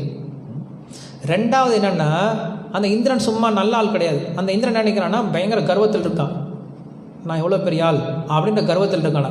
அந்த கர்வத்தை பங்கப்படுத்துறதுக்காக என்ன பண்ணுறாரு, வேணும்னு இந்த வருஷம் இந்திரனை கட் பண்ணுறான், இந்த வருஷம் இந்திர பூஜை கட் பண்ணுறான் அப்படின்னு சொல்லிட்டு கிருஷ்ணர் முடிவு பண்ணிட்டாரான். ஸோ கிருஷ்ணர் பகவத்கீதை சொல்கிறார் இல்லையா, சர்வதர்மான் பரித்தேஜ மாம் ஏகம் சரணம் பிரஜன்னு சொல்லுவார். மாம் ஏகம் அப்படின்னா என்கிட்ட மட்டுமேன்னு சொல்லுவார். மற்றவங்க யார்கிட்ட போனாலும் பிடிக்காது கிருஷ்ணருக்கு, என்கிட்ட மட்டும்தான். நீங்கள் பார்த்தீங்கன்னா எந்த கடவுளும் எந்த ஒரு வேத சாஸ்திரத்திலும் இப்படி சொல்லவே சொல்லாது. சிவன் என்னைக்கு சொல்ல மாட்டார், நான் தான் கடவுள், என்னை வழிபடுங்க, என்னை மட்டுமே வழிபடுங்கன்னு சிவன் எங்கேயும் சொன்னது கிடையாது. துர்கை எங்கேயுமே சொன்னது கிடையாது, நான் தான் கடவுள், என்னை மட்டும் வழிபடுங்க, எங்கேயும் சொன்னது கிடையாது. இன்னும் பிள்ளையார், முருகன் அவங்களாம் எங்கேயும் பேசுறது கூட கிடையாது, அவங்களுக்கு எந்த சாஸ்திரமும் கிடையாது. நீங்கள் எந்த கடவுளை எடுத்துக்கிட்டாலும் எந்த கடவுளும் எப்பயுமே சொன்னது கிடையாது, நான் தான் முழுமுதற் கடவுள், என்னை மட்டும் வழிபடுங்க அப்படின்ட்டு எந்த கடவுளும் எந்த சாஸ்திரத்துலையும் சொன்னது கிடையாது. ஆனால் கிருஷ்ணர் மட்டும் ரொம்ப தைரியமாக சொல்ல முடியும், நான் தான் முழுமுதற் கடவுள், எனக்கு மேலே யாரும் கிடையாது, எனக்கு சமமாகவும் யாரும் கிடையாது, என்னை மட்டும் சரணாகதி பண்ணி என்னை மட்டும் வழிபடுங்க அப்படின்ற சொல்ல தைரியம் கிருஷ்ணருக்கு மட்டும்தான் இருக்குது. அதுக்கு பேர் தைரியம் கிடையாது, அதுக்கு பேர் அகங்காரம் கிடையாது, அதுதான் உண்மை. நரேந்திர மோடி நான் தாண்டா நரேந்திர மோடி, நான் தாண்டா இந்த ஊருக்கு பிஎம் அப்படின்னு சொன்னார் அப்படின்னா அது அவருடைய அகங்காரம் கிடையாது, அதுதான் உண்மை. மற்ற யாரும் சொல்லிட முடியாது. இந்த ஊரில் இருக்கக்கூடிய யாருமே தைரியமாக நான் தான் நரேந்திர மோடி, நான் தான் பிரதமர்ன்ட்டு எவனும் சொல்லிட முடியாது. ஆனால் நரேந்திர மோடி சொல்லலாம். ஸோ அந்த மாதிரி கிருஷ்ணர் என்ன பண்ணலாம், நான் தான் முழுமுதற் கடவுள், என்ன தான் வழி பண்ணும் அப்படின்னு கிருஷ்ணர் சொல்லலாம். ஏன்னா அதுதான் உண்மை, அதுதான் பூர்ண உண்மை. அது எல்லாரும் ஒத்துக்கிறாங்க. பிரம்மாவிலேருந்து சிவன்லேருந்து மற்ற எத்தனை கோடி தேவர்கள் இருக்காங்களோ எல்லாரும் ஒத்துக்கிறாங்க. என்ன ஒத்துக்கிறாங்க, கிருஷ்ணர் தான் முழுமுதற் கடவுள், கிருஷ்ணர் தான் வழி பண்ணும் அப்படிங்கிற விஷயத்த எல்லாருமே ஒத்துக்கிறாங்க ஒரே குரலோடு. நம்ம சாஸ்திரம் படிக்காதனால நம்மளுக்கு தெரியாது கிடையாது. அதே போல் பகவத்கீதை எடுத்து பார்த்தீங்க அப்படின்னா பகவத்கீதையில் 18 அத்தியாயம் இருக்குது இல்லையா. 18 அத்தியாயத்தில் முதல் அத்தியாயம் விநாயகனே வினை தீர்ப்பவனே அப்படின்னு சொல்லிட்டு ஒரு அத்தியாயம் ஃபஸ்ட்டு நம்ம பிள்ளையார் சொல்லி போடுவோம் இல்லையா, அதனால் ஃபஸ்ட்டு விநாயகரை பற்றி சொல்கிறது, அதுக்கப்புறம் முருகனை பற்றி, அதுக்கப்புறம் சிவனை பற்றி, அதுக்கப்புறம் துர்க்கையை பற்றி, அதுக்கப்புறம் ஐயப்பனை பற்றி, அதுக்கப்புறம் நடுவில் எங்கே சாய்பாபா பற்றி. அப்படியா இருக்குது பகவத்கீதையில்? கிடையாது. பகவத்கீதையினுடைய ஆரம்பத்திலேருந்து பகவத்கீதையினுடைய இறுதி வரைக்கும் சொல்லப்படக்கூடிய ஒரே ஒரு பகவான் யார், கிருஷ்ணர் மட்டும்தான், வேறு யாரும் கிடையாது. ஏன்னா அதுதான் உண்மை. அப்போ மற்றவங்களை வழிபடுறது என்ன அர்த்தம் அப்படின்னா, மற்றவங்களை வழிபட்டால் தப்பு கிடையாது, மற்றவங்களை வழிபட்டால் பாவம் கிடையாது, மற்றவங்களை வழிபடுறது தேவையில்லை, அவ்வளோதான் விஷயம், வேறு ஒன்றும் கிடையாது. எனக்கு டைரெக்டாக கலெக்டர் தெரியும். ஸோ நான் கலெக்டர் தெரியும் போது நான் போய் ஒரு ஆஃபீஸில் போய் பியூன் கிட்ட போய் கேட்கணுன்ற அவசியம் கிடையாது. எனக்கு ஏதாவது ஒரு சின்ன வேலை செஞ்சு கொடுங்களேன் அப்படின்னு கேட்க தேவையில்லை. டேரெக்டாக என்ன பண்ணலாம், போய் கலெக்டர்கிட்டே கேட்கலாம். ஏன்னா கலெக்டர் எனக்கு ரொம்ப தெரிஞ்சால். ஸோ அதே போல் நம்மளுக்கு கிருஷ்ணர் தெரியும் பொழுது என்ன பண்ண போதும், டேரெக்டாக கிருஷ்ணர்கிட்டே போய் கேட்கலாம், மற்றவங்கிட்ட போகணும் அப்படின்ற அவசியம் கிடையாது. கிருஷ்ணனை தான் சொல்கிறார் பகவத்கீதையில், என்ன சொல்கிறாரு, யார் ஒருத்தர் இந்த உலகத்தினுடைய சின்ன சின்ன சந்தோஷத்துக்கு ஆசைப்படுறாங்க, அவங்க என்ன பண்ணுறாங்க, தேவர்கிட்ட போய் அணுகிறாங்க. ஆனால் யார் ஒருத்தர் என்ன அடையணும்னு நினைக்கிறாங்க, என்ன பண்ணுறாங்க, என்ன மட்டும்தான் வழிபடுறாங்க அப்படின்னு சொல்கிறார் கிருஷ்ணர். இதெல்லாம் நீங்கள் கேட்டிருப்பீங்கன்னு நினைக்கிறேன். பகவத்கீதைலாம் கேட்டிங்களா? பகவத்கீதை உங்களுக்கு 3 மணி நேரம் கிளாஸ் கொடுத்தாங்க இல்லையா, ஹரிலீலா பிரபு, எல்லாம் கேட்டிருப்பீங்கன்னு நினைக்கிறேன். ஸோ அது தேவர்களுடைய வழிபாடு, தேவர்களுடைய நிலைமை என்ன அப்படிங்கிற விஷயத்தெல்லாம் சொல்லியிருப்பார். ஸோ அதில் என்ன சொல்கிறார், கிருஷ்ணர் முழுமுதற் கடவுள் அப்படின்னு சொல்கிறதுனால அவர் அங்கே நினைக்கிறார், என்ன இங்கே வச்சுக்கிட்டு நான் இங்கே இருக்கும் பொழுது போய் இந்திரனை ஏன் வழிபண்டு இவங்க அப்படின்னு சொல்லிட்டு கிருஷ்ணர் அங்கே வேணாம் அப்படின்னு சொல்கிறார். சரி, அப்போ என்ன பண்ணுறது, இந்த பூஜையை நிறுத்திடு. பூஜையை நிறுத்துறதா? சரி, பூஜையை நிறுத்திட்டு என்ன பண்ணுறது, பூஜைக்கெல்லாம் இவ்வளோ சாமான்லாம் எடுத்து வச்சுட்டு என்ன பண்ணலாம் அப்படின்னு கேட்குறாரு.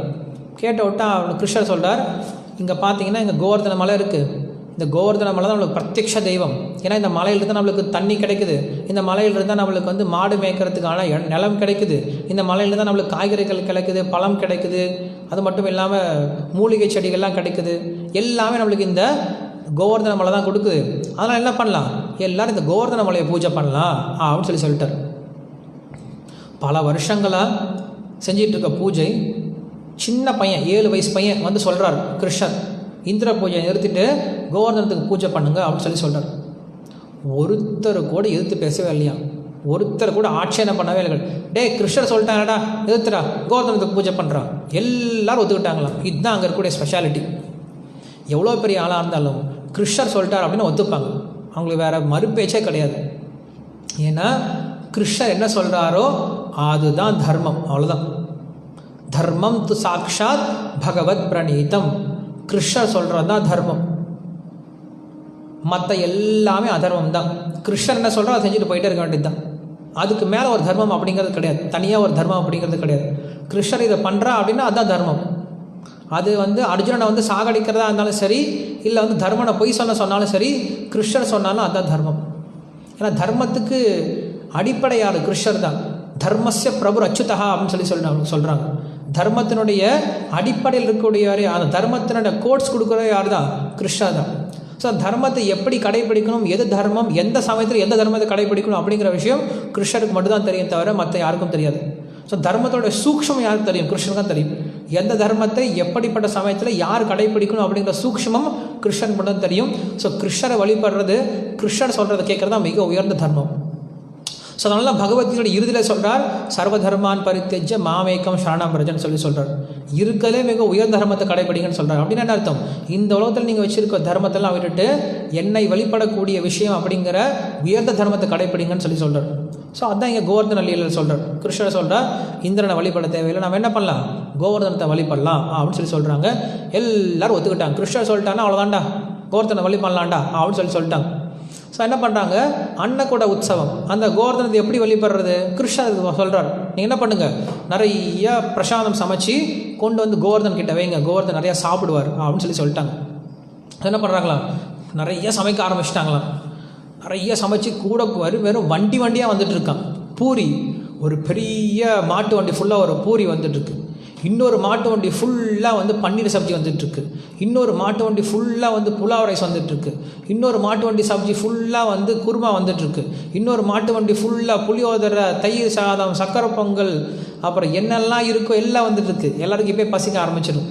என்ன பண்ணுறாங்க, லட்டு, குலாப் ஜாமுன், ரசகுல்லா, ரசமலாய் அப்படின்ட்டு என்னெல்லாம் ஸ்வீட் இருக்கோ ஸ்வீட்டில் எல்லாமே ஒவ்வொரு வண்டி வருது. அது மட்டும் இல்லாமல் மோர், தயிர், வெண்ணெய், பால், நெய் அதெல்லாம் கணக்கே எல்லாம் வந்துட்டுருக்கான். வெறும் ஊறுகாய் கூட ஒரு வண்டி ஊறுகாய் வருதான். எதுலேயுமே குறையவே கிடையாது.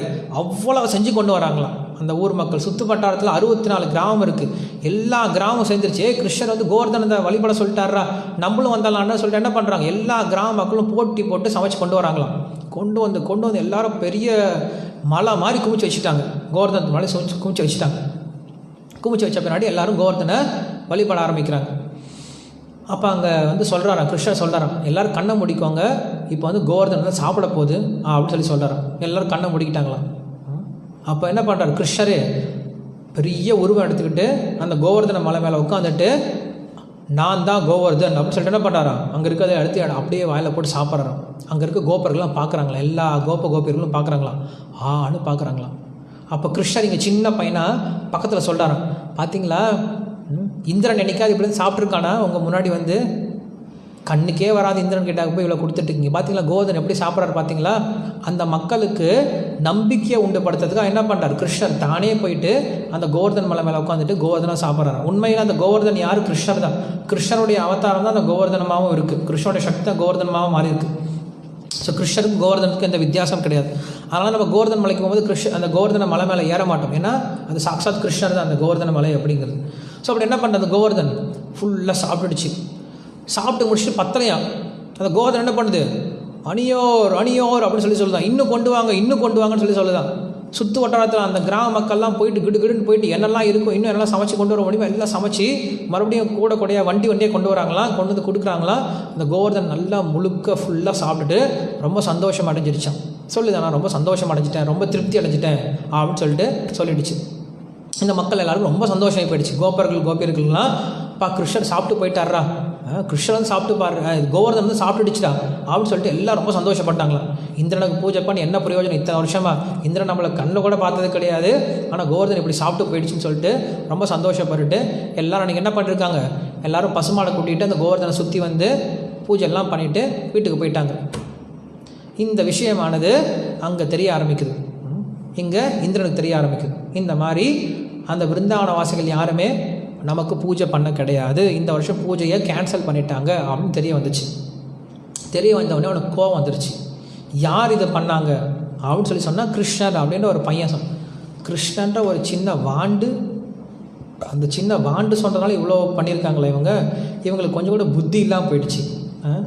இந்த கோபியர்கள் ஆல்ரெடி இவங்களுக்கு புத்தி இல்லாதவங்க இன்னும் புத்தி கெட்டு போயிட்டாங்க. இவங்களுக்கு நல்ல பாடம் கற்பழிக்க போகிறேன் அப்படின்னு சொல்லிட்டு என்ன பண்ணுறான், அந்த இந்திரனும் திட்ட ஆரம்பிக்கிறான். இவன் என்ன சின்ன பையன், இவனுக்கு என்ன தெரியும், இவன் நான் இன்றைக்கி என்ன பண்ண போகிறேன் பாரு, இவனுடைய அகங்காரத்தை நான் அடக்க போகிறேன் பாரு அப்படின்னு சொல்லிட்டு இந்திரன் சொல்கிறான். கிருஷ்ணனுடைய அகங்காரத்தை நான் அடக்க போகிறேன் அப்படின்னு சொல்லிட்டு என்ன பண்ணுறான், அன்னைக்கு அந்த இந்திரன் மேகங்களை கூப்பிட்டு அனுப்புகிறான்.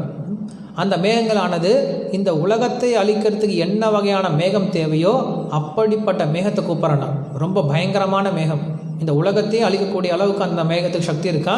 அப்படிப்பட்ட மேகத்தை கூப்பிட்டு உடனே நீங்கள் என்ன பண்ணுங்கள், எல்லாரும் அங்கே விருந்தாவனத்துக்கு போய் நல்ல மழையை பொழிவிச்சு அந்த விருந்தாவனத்தை அழிச்சிடுங்க அப்படின்னு சொல்லிட்டு அந்த மேகத்தை அமுச்சு விட்டான். மேகம் வந்துடுச்சு. இப்போ மேலே பார்த்தோன்னா கிட்டு கிட்டு கிட்டு கிட்ட நல்லா இருட்டை போயிடுச்சு, பயங்கரமான இடி மின்னல் அடிக்குது, மக்கள் எல்லாம் பயப்பட ஆரம்பிச்சிட்டாங்க, மழை வர ஆரம்பிச்சிருச்சு. ஸோ அந்த மழை எப்படி இருக்குது அப்படின்னு சொல்கிறார். அந்த மழை எப்படி இருக்குன்னா ஒவ்வொரு துளியும் ஒவ்வொரு தூண் மாதிரி விழுவுதான், ஒவ்வொரு தூண் அப்படின்னு சொல்கிறார். ஒவ்வொரு மலை துளியும் ஒவ்வொரு தூண் மாதிரி இந்த டப்பு டப்பு டப்புன்னு விழுதான். ஸோ அங்கே இருக்கக்கூடிய எல்லா கோவர்தன வாசிகளும் பயந்து போயிட்டாங்க, விருந்தாவன வாசிகளும் பயந்து போயிட்டாங்க. இப்படி அடிக்குது, இதை யார் காப்பாற்ற போகிறாங்கன்னு சொல்லிட்டு எல்லோரும் கிருஷ்ணர்கிட்ட ஓடி வராங்க. ஒரு மழை வந்தால் இடி வந்தால் என்ன பண்ணுவாங்க, சின்ன பையன் மட்டும் என்ன பண்ண முடியும், சின்ன பையனும் பயந்துப்பான். ஆனால் அவங்க என்ன பண்ணுறாங்க, எல்லோரும் கிருஷ்ணர்கிட்ட ஓடி வராங்களாம். ஏன்னா அப்பப்போ சமயத்துக்கு அவங்களுக்கு கிருஷ்ணர் பகவான் அப்படின்னு ஞாபகம் வருமா, அப்பப்போ மறந்து போயிடும், அப்பப்போ ஞாபகம் வரும். ஸோ என்ன பண்ணுறாங்க, எல்லாரோட கிருஷ்ண கிருஷ்ண மகாபாகோ கிருஷ்ணனை காப்பாற்றுன்னு சொல்கிறாங்க. கிருஷ்ணர் பார்க்குறாரு, பார்த்தா வெளில வந்தால் இப்படி மழை பெஞ்சிட்ருக்கு. ஸோ கிருஷ்ணருக்கு தெரியும் இது யாருடைய காரியம் அப்படிங்கிறது தெரியும். ஸோ கிருஷ்ணர் சொல்கிறார், தஸ்மான் மச்சரணம் கோஷ்டம் மன்னாதம் மத் பரிகிரகம் கோபாய ஸ்வாத்மயோகேன சோ அயம் மே விரதே ஆஹிதா. கிருஷ்ணர் இந்த விஷயத்தை சொல்கிறார் பாகவத்தில். இவங்கெல்லாம் யார், இவங்கெல்லாம் கண்டிப்பாக காப்பாற்றி ஆகணும். கிருஷ்ணர் சொல்கிறாரு, மே விரத ஆஹிதாக, நான் விரதம் வச்சுருக்கேன் அப்படின்னு சொல்கிறார். கிருஷ்ணருக்கு ஒரு விரதம் இருக்கான். என்ன விரதம் இருக்குது, நம்ம எல்லாருக்கும் ஒவ்வொரு கொள்கை இருக்கும் இல்லையா, எல்லோரும் ஒவ்வொரு கொள்கை வச்சுருப்போம். ஏன்னா என்னுடைய கொள்கை இது, வாழ்க்கையில் என்னுடைய குறிக்கோள் இது, என்னுடைய கொள்கை இது அப்படின்னு சொல்லிட்டு ஒரு கொள்கை வச்சுருப்போம். அந்த மாதிரி கிருஷ்ணருக்கு ஒரு கொள்கை இருக்கான். என்ன கொள்கை அது, என்னுடைய பக்தர்களை நான் காப்பாற்றுவேன், நமே பக்த பிரணஷ்யதி அப்படின்ற கொள்கை வச்சுருக்காரா. என்னுடைய பக்தன் என்றைக்குமே நாசமாகிறது கிடையாது அப்படின்றது தான் பகவானுடைய மிகப்பெரிய கொள்கையாக. இதை காப்பாற்றுறதுக்காக தான் பகவான் எல்லா காரியங்களும் பண்ணுவாராம். இதுதான் நம்ம என்ன பண்ணுறோம், ராமாயணத்துலேயும் பார்க்குறோம். ராமரும் ஒரு கொள்கை வச்சுருக்காரு. என்ன கொள்கை வச்சுருக்காரா, சகృதேவ பிரபன்னாய தவாஸ்மி நிஜயாஜதே அபயம் சர்வபூத்தேபியா ததாமி ஏதத் பிரதம் மம அப்படின்னு சொல்கிறார். அப்படின்னா ரெண்டு வகையான சரணாகதி இருக்குது. ஒன்று மனப்பூர்வமாக சரணாகதி பண்ணுறது ஒரு விதமான சரணாகதி. ரெண்டாவது சரணாகதி வெறும் வாய் வார்த்தையில் சொல்கிறது, நான் ராமனை சேர்ந்தவன், நான் ராமனின் தாசன் அப்படின்ட்டு வாய் வழியாக சொல்கிறாங்க இல்லையா, அந்த வாய் வழியாக செய்யக்கூடிய சரணாகதி. ராமர் என்ன பண்ணுறாரா, ரெண்டு பேருக்கும் பாதுகாப்பு கண்டிப்பாக கொடுக்குறாரா. நீ உண்மையாலுமே சரணாகதி பண்ணுற அவசியம் கிடையாது. வெறும் வாய் வார்த்தைக்கு ராமா நான் உன்னை சேர்ந்தவன், நான் உன்னுடைய தாசன் அப்படின்னு சொன்னால் கூட போதுமா, அவனுக்கு எல்லா விதமான பாதுகாப்பையும் எல்லார்கிட்டேருந்தும் கண்டிப்பாக கொடுக்குறாரா. இதுதான் என்னுடைய விரதம் அப்படின்னு சொல்கிறார் ராமர். விபீஷண சரணாகதி கட்டத்தில் இந்த விஷயத்தை சொல்கிறார். ஸோ இதுதான் கிருஷ்ணர் இங்கே சொல்கிறார். என்ன சொல்கிறாரு, மச்சரணம், என்கிட்ட சரணாகதி பண்ணவங்க இவங்கெல்லாம் அப்படின்னு சொல்கிறார். உண்மையில் கிருஷ்ணன் என்ன சொல்ல வராரு, என்கிட்ட சரணாகதி பண்ணவங்க கிடையாது இந்த கோபர்கள்லாம், நான் இந்த கோபர்கிட்ட சரணாகதி பண்ணியிருக்கேன். வைகுண்டத்தில் எனக்கு இங்கே இருக்கிறதுக்கு இடம் இல்லாமல் வைகுண்டத்தில் அங்கங்கள்லாம் இருந்துட்டு நான் என்ன பண்ணியிருக்கேன், இந்த விருந்தாவனத்தில் வாழலான்னு சொல்லி நான் வந்திருக்கேன். இந்த விருந்தாவனத்தை இஷ்டப்பட்டு வந்திருக்கேன் நான் வாழ்கிறதுக்கு. ஸோ இந்த விருந்தாவனத்தை விட எனக்கு பிரியமான இடம் அப்படிங்கிறது கிடையாது. இந்த கோபியர்களை விட எனக்கு பிரியமானவர்கள் யாரும் கிடையாது. என்னை அவ்வளோ நல்லா பார்த்துக்கிட்டாங்களே இவங்க, இந்த விருந்தாவனம் என்னை அவ்வளோ நல்லா பார்த்துக்குச்சு, இந்த கோபியர்களும் என்னை அவ்வளோ நல்லா பார்த்துக்கிட்டாங்களே, இந்த பசுமாடுலாம் இல்லை, நான் அந்த பசுமாடு கூட போய் மேய்க்க போகிறேன், எந்த பசுமாடு கூட விளையாட போகிறேன், எனக்கு என்னுடைய அம்மா யசோதா இல்லைனா எனக்கு யார் வந்து தினசரி நெய் கொடுக்க போகிறா, இல்லை வெண்ணெய் கொடுக்க போகிறாங்க, பால் ஊட்ட போகிறாங்க, எனக்கு நந்த மகாராஜா இல்லைனா என்னை வந்து யார் எனக்கு பாதுகாப்பு கொடுக்க போகிறாங்க, இந்த பசங்கள்லாம் இல்லைனா யார் கூட விளையாட போகிறேன், கோபியர்கள்லாம் இல்லைனா நான் யார் கூட லூட்டி எடுக்க போகிறேன், யார் கூட நான் போய் டான்ஸ் பண்ண போகிறேன். ஸோ இவங்கெல்லாம் எனக்கு தேவை. ஸோ கிருஷ்ணர் ஏன் இவங்கெல்லாம் காப்பாற்றுறாரா? இவங்கெல்லாம் என்கிட்ட சரணாகதி பண்ணாங்கன்னு சொல்லி காப்பாற்றலை, எனக்கு இவங்கெல்லாம் தேவை. அதனால் என்ன சொல்கிறார், மச்சரணம், நான் இவங்ககிட்ட சரணாகதி பண்ணியிருக்கேன். பக்தர்களை கிருஷ்ணர் ஏன் காப்பாற்றாரு அப்படின்னா, ஏதோ பக்தர்கள் வந்து கிருஷ்ணர்கிட்ட அழுதாங்க புலம்புனாங்க அதனால் கிருஷ்ணர் காப்பாற்றான்னு கிடையாது. கிருஷ்ணருக்கு வேணுமா பக்தர்கள்? கிருஷ்ணருக்கு பக்தர்கள் வேணும்னா கிருஷ்ணர் காப்பாற்றிக்கிறார், அவ்வளோதான். பக்தர்கள் அப்படி தான் இருப்பாங்களாம். கிருஷ்ணா நீ வேணும்னா என்னை காப்பாற்றிக்கோ, உனக்கு என்ன வேணும்னா நீ என்னை காப்பாற்றிக்கோ, அவ்வளோதான். எனக்கு என்னை காப்பாற்றிக்க தெரியாது, உனக்கு வேணா என்னை காப்பாற்றிக்கோ. அப்படி தான் பக்தர்கள் இருக்காங்களாம். எந்தவித தனக்குன்னு சுய முயற்சி இல்லாமல் கிருஷ்ணர்கிட்ட தன்னை முழுமையாக சரணாகதி பண்ணிடுறாங்க பக்தர்கள். ஸோ அப்படிங்கன்னு சொல்கிறாரு, மச்சரணம் கோஷ்டம், என்னுடைய மக்களாக இருக்காங்களே, என்னுடைய மக்கள் இவங்க எல்லாமே. ஜெயராத மாதவ குஞ்சபிஹாரி கோபீஜன வல்லப கிரிவரதாரி யசோதநந்தன விரஜஜன ரஞ்சன. என்ன சொல்கிறாரு, அந்த கோபியர்கள் அந்த விருந்தாவனத்தை பாதுகாக்கக்கூடியவன் நான், அதனால் இவங்களை நான் கண்டிப்பாக என்ன பண்ணி ஆகணும், பாதுகாத்தே ஆகணும் அப்படின்னு சொல்லிட்டு கிருஷ்ணர் முடிவு பண்ணிட்டார். அதுக்கப்புறம் என்ன சொல்கிறாரு, மண் நாத்தம், என்னை எல்லாரும் இவங்க எப்படி எடுத்திருக்காங்க, நாதர்களாக எடுத்திருக்காங்க. ஏன்னா எல்லாரும் இவங்க என்ன நினச்சிட்டு இருக்காங்க, பாதுகாப்பாளராக நினச்சிட்டு இருக்காங்க. கண்டிப்பாக என்ன பண்ணும், அவங்கள பாதுகாத்தே ஆகணும். மத் பரிகிரகம் கோபாய சோம ஆத்ம யோகேன சோயம் மே விரதா, என்னுடைய விரதம் இது, என்னுடைய பக்தர்கள் நான் கண்டிப்பாக என்ன பண்ணி ஆகணும், பாதுகாத்தே ஆகணும். நீங்கள் இந்த கிருஷ்ணோட லீலையில் பார்த்தீங்க அப்படின்னா, தன்னுடைய பக்தர்களை காப்பதற்காக கிருஷ்ணர் எந்த எக்ஸ்ட்ரீம் வேணால் போவார். கிருஷ்ணருக்கு நிறைய கெட்ட பேர் இருக்குது. என்ன கெட்ட பேர் இருக்குது, நிறைய பொய் சொல்லுவார், நிறைய ஏமாற்றுவார் அப்படின்னு நிறைய பேர் இருக்குது. காரணம் என்னது, எல்லாமே தன்னுடைய பக்தர்களுக்காக கிருஷ்ணன் நிறைய பொய் சொல்லியிருக்காரு, நிறைய ஏமாத்திருக்காரு. அப்படிலாம் பக்தர்களுக்கு பிரச்சனை வரும்னு சொல்லிட்டு என்ன பண்ணுறார், கிருஷ்ணர் எதை வேணால் செய்ய தயாராக இருக்கார். பீஷ்மர் அடிக்க போகிறார் மகாபாரத்தில். காரணம் என்னது, தன்னுடைய பக்தனுக்கு பிரச்சனை வந்துடுவேன்னு சொல்லிட்டு தன்னுடைய சத்தியத்தை கூட மீறி வரார் தன்னுடைய பக்தனை பாதுகாக்கிறதுக்காக. ஸோ அப்படி என்ன பண்ணுறாரு, எங்கள் கோவர்தனத்தை பாதுகாக்கணும் அப்படின்னு சொல்லிட்டு என்ன பண்ணுறாரு, முடிவு பண்ணிட்டார்.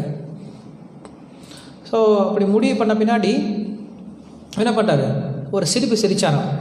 எதுக்கு சிரிச்சார் அப்படின்னு, ஏதாவது ஒரு பெரிய விஷயமே கிடையாது, இதெல்லாம் ஒரு கஷ்டமே கிடையாது அப்படின்னு சொல்லிட்டு என்ன பண்ணுறார், ஒரு சிரிப்பு சிரிச்சுட்டு வெளில ஓடி வரார்.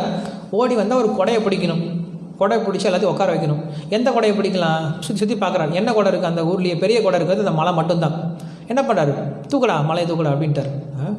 ஸோ கிருஷ்ணர் எது பண்ணாலும் ரொம்ப கிராண்டாக பண்ணிடுவார், ரொம்ப சின்னதாலாம் பண்ண மாட்டார், ரொம்ப பெருசாக பண்ணிடுவார். யாரும் அந்த மாதிரி பண்ணவே முடியாது. கிருஷ்ணர் கல்யாணம் பண்ணுறாரா, பண்ணலாம், கல்யாணம் பண்ணுறா. எத்தனை கல்யாணம், 16,108 கல்யாணம் பண்ணுறா, ஒரே சமயத்தில் பண்ணுறா அப்படின்ட்டார். 16,108 வீடு கட்டுறான்ட்டார் ஒரே நைட்டில்.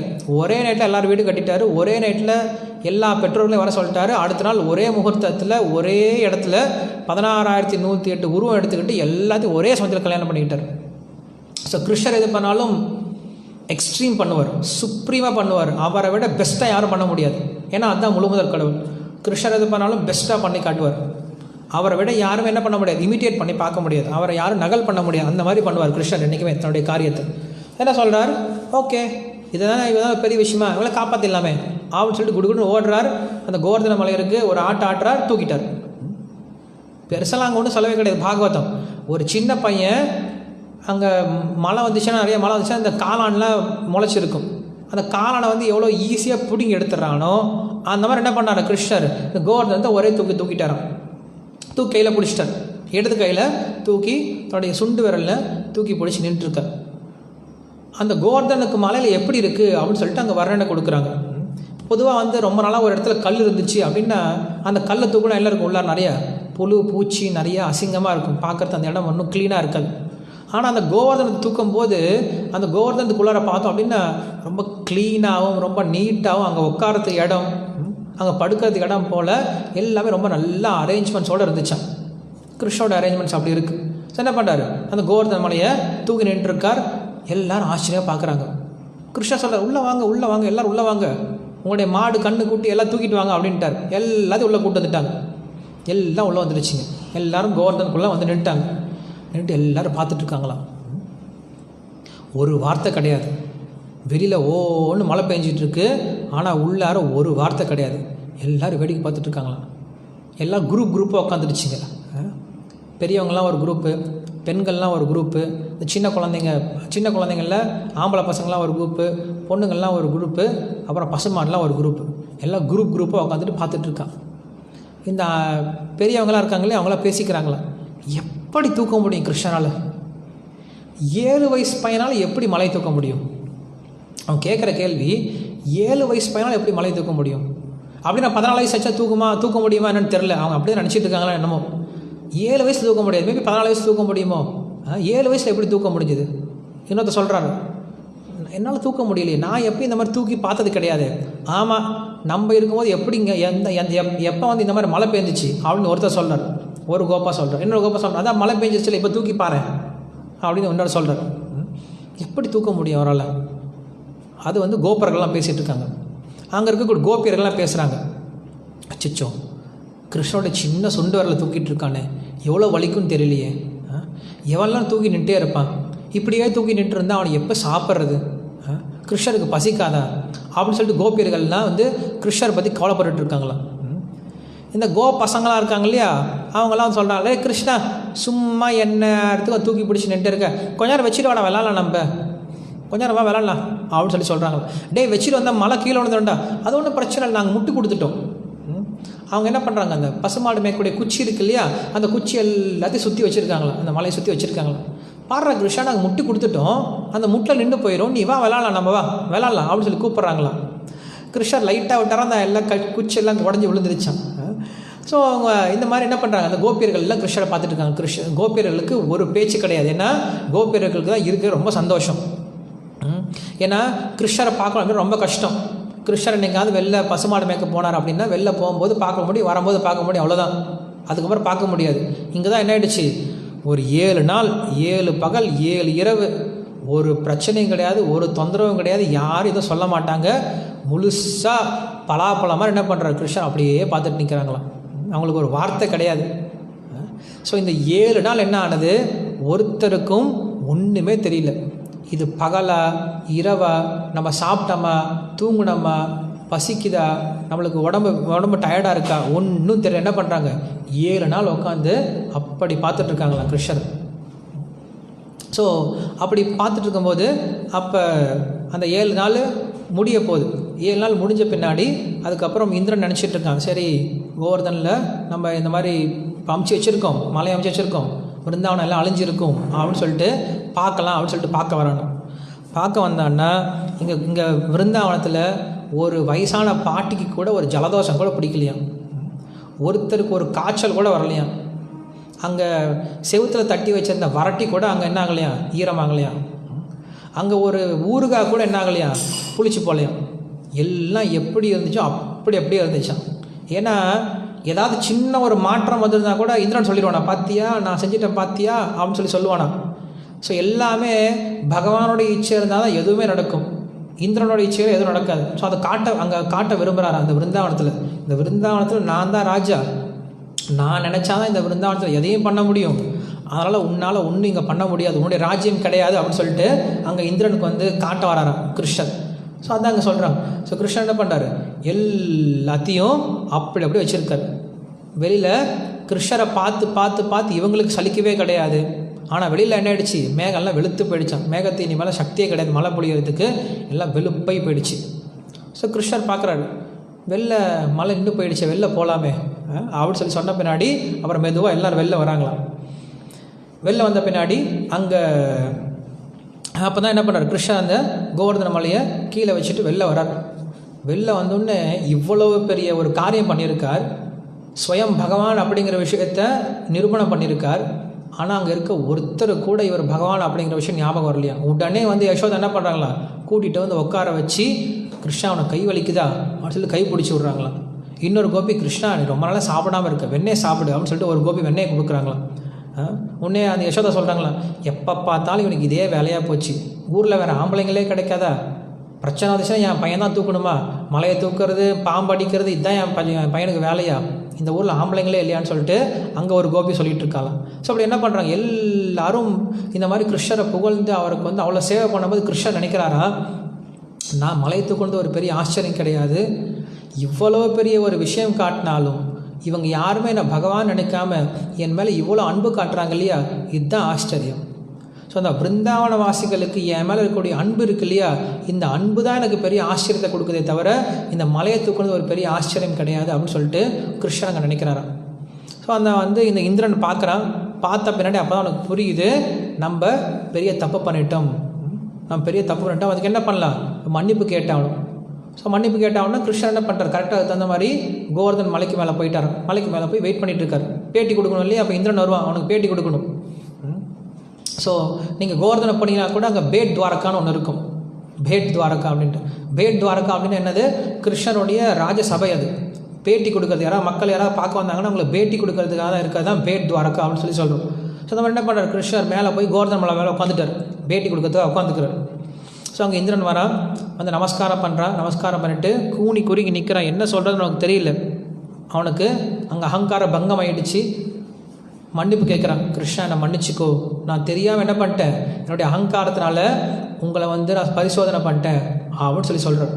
ஸோ கிருஷ்ணர் சொல்கிறார், ஒன்றும் இல்லைப்பா, நீ சரியாக தான் பண்ண, உன்னுடைய பூஜையை நான் கெடுத்தேன், உனக்கு கோவம் வந்துடுச்சு, என்ன பண்ணியிருக்க, இந்த மாதிரி மலை பொழியை வச்சுருக்க, அதில் ஒன்றும் கிடையாது. ஆனால் நீ என்றைக்குமே என்ன பண்ணிடாத, ஒரு பெரிய பதவியில் இருக்கும்போது அகங்காரம் அப்படிங்கிறது இருக்கக்கூடாது. அகங்காரத்தோடு நீ செயல்பட்ட அப்படின்னா நீ ரொம்ப சீக்கிரம் கீழே விழுந்துருவேன். அதனால் என்ன பண்ணு, அகங்காரம் இல்லாமல் இதை வந்து சேவையாக நீ பண்ணிட்டுரு. உனக்கு பூஜை பண்ணுறாங்களோ இல்லையோ நீ என்ன பண்ணு, சேவை பண்ணிகிட்டு இருக்கணும். எதிர்பார்க்காத, மற்றவங்கிட்ட இருந்து மரியாதை எதிர்பார்க்காம நீ என்ன பண்ணிட்டுரு, அவங்களுக்கு சேவை பண்ணிட்டுரு அப்படின்னு சொல்லிட்டு கிருஷ்ணன் என்ன பண்ணுறாரு, அவனை போஸ்ட்லேருந்துலாம் தூக்கலையாம். ஏன்னா அவன் நினச்சிட்டு இருந்தான், நம்ம இந்த பண்ண தப்பு கிருஷ்ணன் நம்மளை இந்த டைம் போஸ்ட்டில் தூக்கிடுவார்னு நினச்சிட்டு இருந்தாரா. ஆனால் கிருஷ்ணன் அதெல்லாம் பண்ணல. என்ன கூப்பிட்டவனை சாரி பண்ணிட்டு அமுச்சு விட்டார். அதுக்கப்புறம் அங்கே வந்து கோமாதா வராங்க, சுரபி பசுமாடு வருது. ஸோ சுரபி வந்து என்ன சொல்கிறாங்க, இந்த இந்திரன் வந்து எங்களை கொல்ல பார்த்தான், இவனுடைய அகங்காரத்துக்கு எங்கள் பசு குலத்தையே கொல்ல பார்த்தான். அதனால் இனிமேல் எனக்கு இவங்க வந்து தலைவனாக இருக்கக்கூடாது, இனிமேல் நீங்கள் தான் தலைவனாக இருக்கணும் அப்படின்னு சொல்லிட்டு அந்த கோமாதா வந்து கேட்டதுனால அந்த கோமாதா தன்னுடைய பாலை கொடுத்து அந்த கிருஷ்ணருக்கு வந்து பட்டாபிஷேகம் பண்ணி வைக்கிறாங்க. இந்திர பட்டாபிஷேகம் அந்த பண்ணி வைக்கிறாங்க. அதே போல் கோபால பட்டாபிஷேகம், கோவிந்த பட்டாபிஷேகம் நடக்குதாங்க. அந்த கோவிந்த பட்டாபிஷேகம் முடித்த பின்னாடி கிருஷ்ணர் அன்னையிலிருந்து கோவிந்தா அப்படின்ற பெயர் பெற்றார். அது நடக்கிற வரைக்கும் கிருஷ்ணர் அங்கே இருக்கார் இல்லையா, தேவர்கள்லாம் சுற்றி இருக்காங்க. ஸோ தேவர்கள்லாம் சுற்றி இருக்கும்போது கிருஷ்ணர் அப்படி இருப்பாராம், சாமி மாதிரி உட்காந்துருக்காராம், கையெல்லாம் அப்படி வச்சுக்கிட்டு சாமி மாதிரி உட்காந்துருக்காரு. அந்த தேவர்கிட்ட அப்படி தான் இருந்தாலும். ஸோ கீழே இருந்து கோபுரங்கள்லாம் பார்க்குறான், அந்த பசங்களாம் பார்க்குறாங்களாம், டே நம்ம கிருஷ்ண சாமியாக போயிட்டான்டா அப்படின்னு சொல்கிறாங்கடா. ஆமாண்டா, அங்கே நிறைய சாமிலாம் இருக்கிறடா, அதனால் சாமி வேறு உட்காந்துருக்கான், கீழே வந்துடுவான்டா, கவலைப்படாதடா அப்படின்ட்டு இன்னொரு பையன் சொல்கிறான். ஸோ கிருஷ்ணர் வந்து உட்காந்துட்டு இருக்கான, எப்படா பூஜை முடியும்னு சொல்லி உட்காந்துருக்காரன். பூஜை முடிஞ்சுதோ இல்லையா, எல்லோரும் கையில் பிரசாதம் கொடுத்துட்டு ஓடி வந்துட்டாரன், கீழே ஓடி வந்து அப்புறம் பசங்களோட சேர்ந்து விளையாட ஆரம்பிச்சிட்டாங்க. ஸோ இப்படி அந்த இந்திரபங்கம் முடிஞ்சுது. ஸோ இந்திரபங்கம் முடிஞ்ச பின்னாடி அதுக்கப்புறம் என்ன நடக்குது, ஒரு நாள் நந்தகோபான் வந்து என்ன பண்ணுறாரு, துவாதசி பாராயணம் அன்றைக்கி முடிக்கணும். ஸோ துவாதசி பாராயணத்துக்காக என்ன பண்ணுறாரு, குளிக்க போகிறாரு, காலைல எந்திரிச்சு குளிக்க போகிறாரு.